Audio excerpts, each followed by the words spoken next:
Pathology নয়, আদ্দিন হাসপাতালের লাইসেন্সই বাতিল করা হয়েছে বলে জানিয়েছেন স্বাস্থ্যমন্ত্রী সরদার মোহাম্মদ সাখাওয়াত হোসেন। দু একটি সংখ্যা তারতম্যে কিছু আসে যায় না বলেও জানান তিনি। এদিকে লাইসেন্স বাতিলের বিরুদ্ধে নির্ধারিত সময়ের মধ্যেই আপিল করা হবে বলে জানিয়েছেন আদ্দিন কর্তৃপক্ষ। রফিক মাহমুদের রিপোর্ট। কোরবানির ঈদের আগের দিন বুধবার ভোরের দিকে আদ্দিন হাসপাতালের পোস্ট অপারেটিভ ওয়ার্ডে থাকা 6 নবজাতক হঠাৎ অসুস্থ হয়ে পড়ে।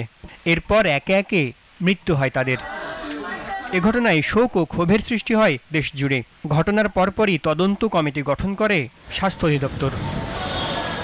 প্রাথমিক তদন্ত প্রতিবেদন পাওয়ার পর 4 জুন হাসপাতাল কর্তৃপক্ষকে কারণ দর্শানোর নোটিশ দেয় স্বাস্থ্য অধিদপ্তর।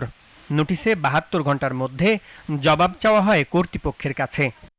এরপর হাসপাতাল কর্তৃপক্ষ তাদের ব্যাখ্যা জমা দিলে তা পর্যালোচনা করে আইন অনুযায়ী ব্যবস্থা নেওয়ার কথা জানায় স্বাস্থ্য অধিদপ্তর। অবশেষে 6 নবজাতকের মৃত্যুর ঘটনায় হাসপাতাল কর্তৃপক্ষের অবহেলা তদন্তে প্রমাণিত হওয়ার পর আদ্দিন হাসপাতালের লাইসেন্স বাতিল করে সরকার। পরবর্তীতে এই বিষয়টি নিয়ে আদ্দিনের আইনজীবী দাবি করেন, হাসপাতাল নয়, বন্ধ করা হয়েছে আদ্দিনের প্যাথোলজি সেন্টার। এরপরেই শুরু হয় ধোঁয়াশা। তবে এ বিষয়ে স্বাস্থ্যমন্ত্রী বলেন, একটি সংখ্যার ভুলে সংশয়ের কোনো সুযোগ নেই। আদ্দিন হাসপাতালের লাইসেন্সই বাতিল করা হয়েছে। আমরা হাসপাতালের লাইসেন্স বাতিল করেছি। একটা ক্লারিক্যাল মিস্টেক হতেই পারে, দ্যাট ডাজ নট মিন যে ও আরেকদিকে নিয়ে যাবে, এটাকে আর্গুমেন্টে, ঠিক না?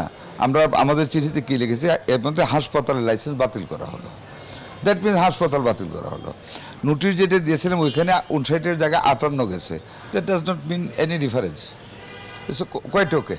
লাইসেন্স বাতিলের পর আপিলের জন্য 30 দিন সময় দিয়েছে সরকার। এই সময়ের মধ্যে আপিল করবে বলে জানিয়েছে আদ্দিন কর্তৃপক্ষ।